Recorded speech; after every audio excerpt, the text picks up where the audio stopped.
Congratulations to our own Dr. Lina Zedriga, President in place of His Excellency Kyagulanyi Ssentamu. We're happy to hear that he's safe and he's out of the country, out of danger, out of Museveni's fangs. We've seen some interviews where he has come out saying that as soon as when you hear or watch this video, it'll mean that I've left the country. And indeed, our president is safe and is out of Uganda right now. He left yesterday, which was the March 16th. Was it yesterday? I think yesterday. But he's safe. He's doing well. He has had some interviews. You've seen an interview from BBC about his reason for leaving Uganda. I know that they won't admit because there are lobbyists that Museveni has all over the world, including the UK. Even if they say they try to brand it as him running away from Uganda or fleeing like Idi Amin or Obote did, His Excellency has left Uganda to come and tend to issues or matters foreign but involving Uganda. So he's temporarily out of the country, but is going back to be there and perform his duties as president-elect of Uganda. Okay? Many things have happened. I'm going to bring about some factors, some things that happened while he was still in the country and about Museveni's plans, and then we'll catch up on what's new that has been building on from there. Okay? One of the main things that Museveni had at hand was that he was sure to catch Bobi Wine, or His Excellency, by Thursday of last week. That's why you saw so many roadblocks all over Kampala in different places. It's because they had fake intelligence that this time or that by that Thursday, they would capture His Excellency Kyagulanyi Ssentamu. Hello, yes, Dr. Lina Mama. She's now the president of National Unity Platform, because you know that the president, Central Region, is in jail. And we just had our other president of Western Region freed recently from prison. So congratulations, Mama Lina Zedriga. We are happy to have you, happy to be with you while our president is out of the country to tend to matters that concern issues abroad. So some of the things that have happened was, like I was saying, Museveni was assured that he would capture Bobi Wine because he was given fake intelligence. Museveni has used from his military, his police, a lot of investment into equipment that are, work intellectually to try to catch him. He has used all kinds of jammers. He has employed a lot of foreign expatriates who have access to data, who can use data, who can try to figure out by association where he is. AI is now in place, all kinds of things so that he can capture him. But unfortunately, Museveni has failed. And obviously, this is a new generation. We have a way, we have our gifts that were given to us for our generation that will serve us and not the Museveni's generations. Whatever he believes in, he can't use toward us because we're a different breed and use different knowledge and gifts that were given to us. So anyway, among the things that he had planned, Museveni was to capture His Excellency Kyagulanyi Ssentamu by all means and get him to him, have his soldiers capture Kyagulanyi and take him to him. And among his plans were that he wanted to be able to destroy or to amputate His Excellency Kyagulanyi's legs, to cause him something in the constitution that does not allow for an incapacitated human being to be eligible to run for president or be president of a country. And so among his several things, he was relying on the fact that he could cause some issues physically to the president, to Bobi Wine, so that he is not eligible to run in 2031. These guys are planning for years ahead. They're thinking 2031. They didn't even swear in yet. Nobody is a sworn in president yet. But Museveni and his people, this is how come they captured Uganda for many, many years to come, from the time that they started to see themselves as existing in Uganda and owning Uganda. They have cast their web so far because they planned ahead. So this, in his plans, they're already looking to 2031, even though there's not a sworn in president yet. Okay.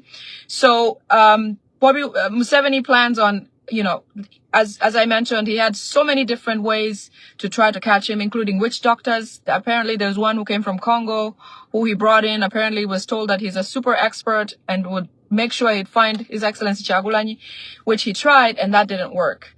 So there were plans, the Damulira group who are the ghetto structures by Damulira. Those groups of people were to be used to, perform different criminal activities in Kampala, which they had already started doing, but none of them was really taken seriously or recorded or talked about by the police because they're trying to accrue several different cases that they can use to pile on him and try to catch him on different avenues, on different crimes to be filed against him. They have planned on several districts had already, for example, the lady Lakea Gloria from Gulu High Court, the one who has been arrested, I think a week ago. It is claimed that she took a picture of an arrest case of a case that has been filed in Gulu courts on His Excellency Chagulanyi Sentamu. So the plan was that to have several cases filed in different places. If you remember some of my videos before, I talked about His Honorable Okello Oryem being used to compile several cases, have them filed in different courts and different districts in Uganda, so that when they capture Bobi Wine, besides going from court to court to court, there will be lots of other crimes registered associating him to those crimes, even if he was not present. So they took effort to have these other groups of the Damuliras to start committing those crimes, have them filed, awaiting to attach his name or append his name to those crimes and make it even juicier. So, in all efforts that Museveni makes, he doesn't understand that God has other plans for Uganda, that God has other plans for His Excellency Chagulanyi Sentamu. So no matter what he did or everything that he has planned, it has all fallen on deaf ears. It has not worked because our president was able to get away. The charges that were to be filed were supposed to be filed in different regional courts against him, and in 19 districts, to be precise. 19 districts would have a case against His Excellency Chagulanyi Sentamu. Cases like aggravated robbery, rape, blocking roads, attacking the police, especially gathered from his speeches. Times when His Excellency stopped or made his speeches or was banned from going into certain places, he stopped and made certain speeches. And so they want to use some of those, like, for example, when he was in Gulu, he mentioned, the deaths of the Acholi leaders whose deaths have not been explained. We can't tell who killed who or what happened to who. There's really no clear history. Like Lokech, for example, we don't know surely. I know what I found out that happened to him and how he was killed. It stemmed from coming from Sudan, from Somalia, and Faith, the woman, General Faith or somebody, the Kinyarwanda lady who's called Faith. That is the reason why General Lokech was killed, because General Lokech said something about him being the next president of Uganda and Faith being a first lady. And so she took it right back to Museveni, and that was enough to kill Lokech. But there are other killings, like the speaker, former speaker, that is not explained. Several other, Walter Ochara, people just, all of a sudden they're powerful, all of a sudden they're gone. No explanation, no details, nothing. So some of the speeches like those that he used, for example, he was in Gulu when they stopped him from getting away. That brief speech has been used to file a case against him in Gulu, to try to incriminate him for the statements that he made. In different places, he said things such as, Ugandans, let's come up, let's stand up, let's rise up. They're going to use that as him trying to get people together to rally up to, as you saw in the BBC interview, where they said that he said, and the Musevenis were afraid that he was going to get people to rise up against the government, to try to overthrow the government. So that is their interpretation, which is wrong, but they wanted to easily use it to incriminate His Excellency Chagulanyi Sentamu. So the cases were to be filed, including those that were committed already by the ghetto structures, those structures that are by Damulira and Kaihura behind it, obviously. The issue of a Gali, which he uses as a statement, it is a metaphor to say prepare yourselves or get equipped or get knowledge of or get skilled with, which is a metaphor to mean be ready for what happens, because they're going to steal the election. You know, Chagulanyi saw this way ahead. He knew that this was coming.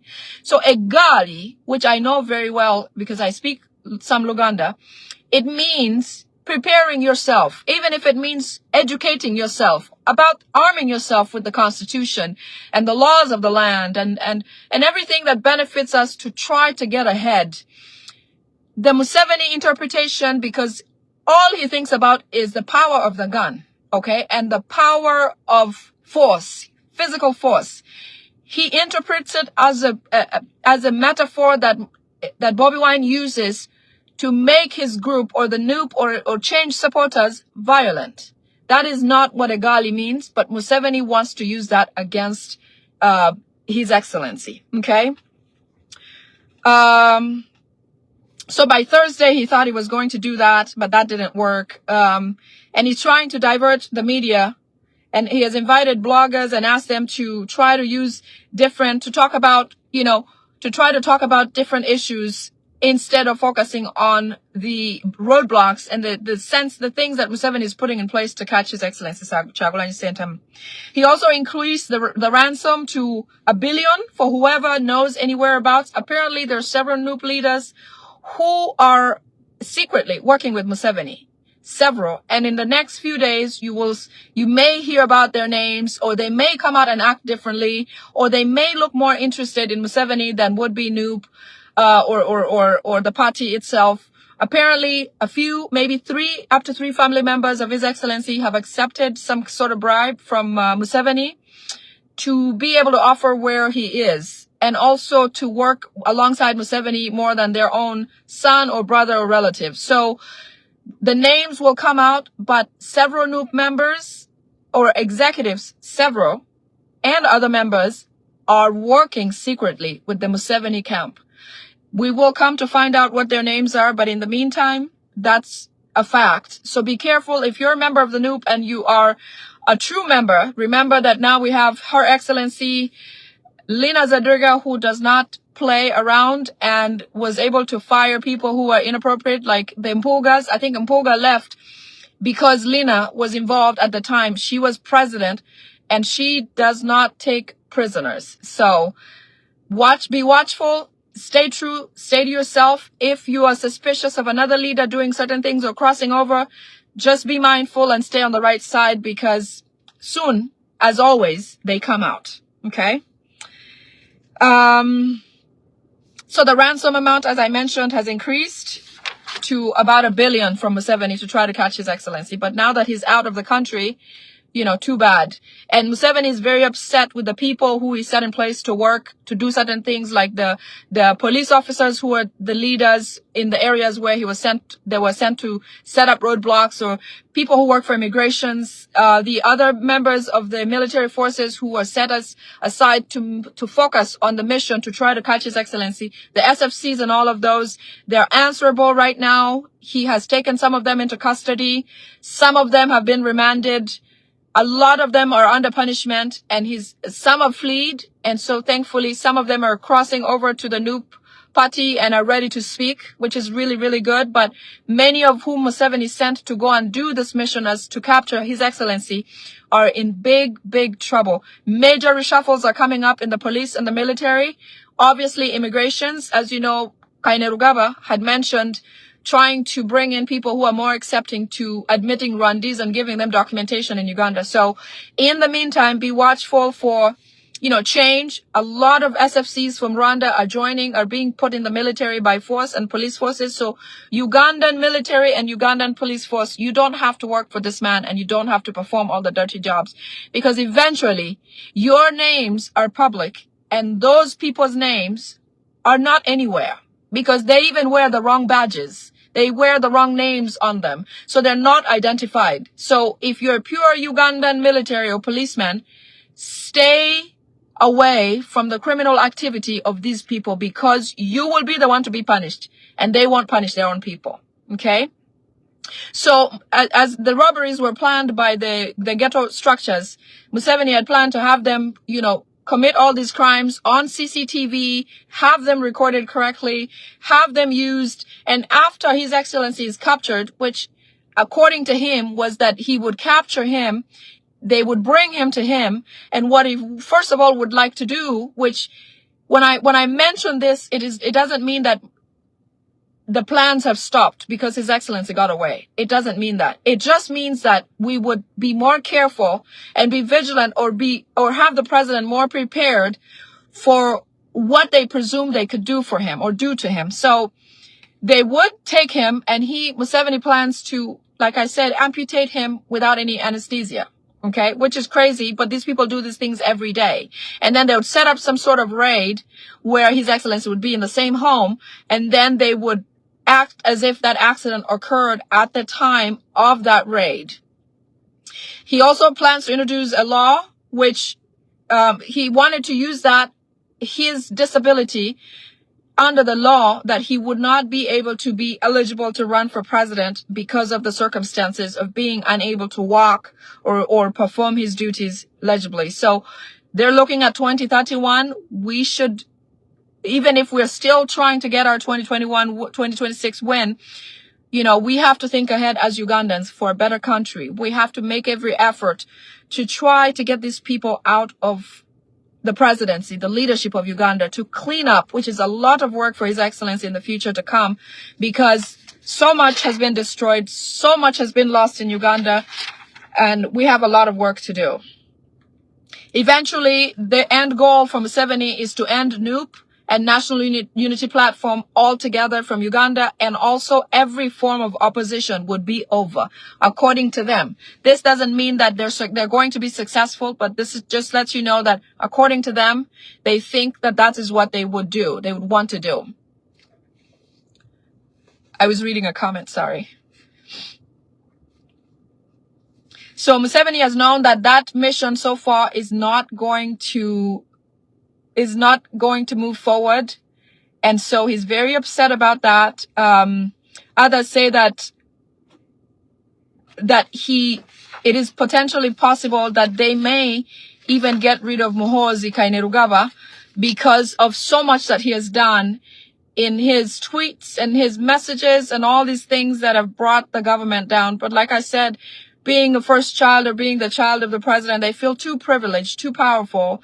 And that's what, like similar governments that have gone through this, it eventually it leads to the downfall of whoever the dictator is. So Museveni is well underway to lose this whole thing, and he knows it, and he's very aware of it. And that's why he tries by every means to try to make sure that he takes care of His Excellency Kyagulanyi Ssentamu, which is not going to happen.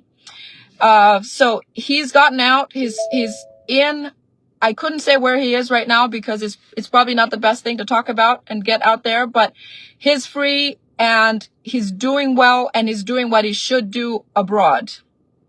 Museveni has labeled Bobi Wine a global mistake because he has exposed everything about him, all his evils, everything Museveni has done. And so they feel like they've lost in Uganda, in Tanzania, in Rwanda, and in South Sudan recently. That's the last loss that they've made, because since South Sudan came public, and since the West has brought about the facts of what's going on in South Sudan, he feels like he's losing on that front as well. Central African Republic is another place that they feel like they've lost. And so, everything else may have felt like was set in place and that they were succeeding. But I can assure you that State House feels like the presidency is gone. So keep on what you're doing, do whatever you're doing, continue with it. Us being abroad, that we can speak, because a lot of people back home can't. Continue speaking, continue fighting, continue doing what's good, what can help bring about the change that we need in Uganda. Okay? Moving on.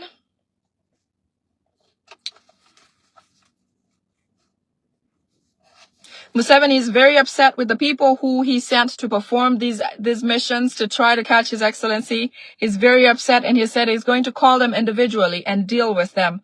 I understand everyone is very scared in State House right now. They're suspicious of each one. Museveni's staying by himself or sitting alone or going to his cows. and not engaging people who work in State House. In fact, they've broken shifts to people working 2 days a week just so that they're not having shifts overlapping with the same people or different people coming in and out and sharing information. Museveni wants to catch who is sharing all this information and letting out this much out there. Okay? So, in summary, the cases, what they were trying to do with His Excellency was that they'd file 19 cases on him. They would amputate him. They would take him to courts, different courts daily, and try to get him too busy and making statements in different courts without having him get bail. They would release him and rearrest him, or release and rearrest the other NUP members or the executives of the NUP party. They would also they will stop His Excellency eventually from running for office, which is their main goal. But of course, that's not going to happen because they didn't succeed. Okay. Moving on to the next thing. Museveni has ordered that they arrest the people that went to take His Excellency's assistant, yes, Don Sheriff, because he feels like what they went to do was supposed to be the right way, the right thing, but they should have turned off the cameras. So he feels like these people are working against him, which is a normal feeling right now, because everything that he does or everything that people are doing is ending up in favor of Bobi Wine. So he has ordered that the commander who was assigned the activity of arresting Don Sheriff on CCTV be arrested and taken because he's working as an enemy to him at this point. Museveni's family and the daughters, the wife, and whoever used to live in State House or lives close by, they now spend nights in Tanzania. They're not staying in Uganda for their nights, just like Kagame doesn't spend nights in Rwanda anymore. Sorry, hold on one second.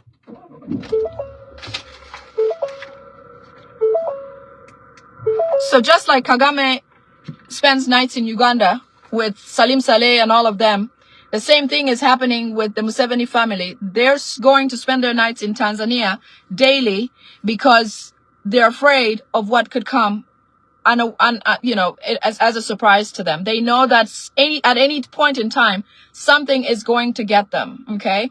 With watching everything that's going on in the world and Kagame being sanctioned left and right, he feels like this is coming on to him too. So he's afraid of that, okay?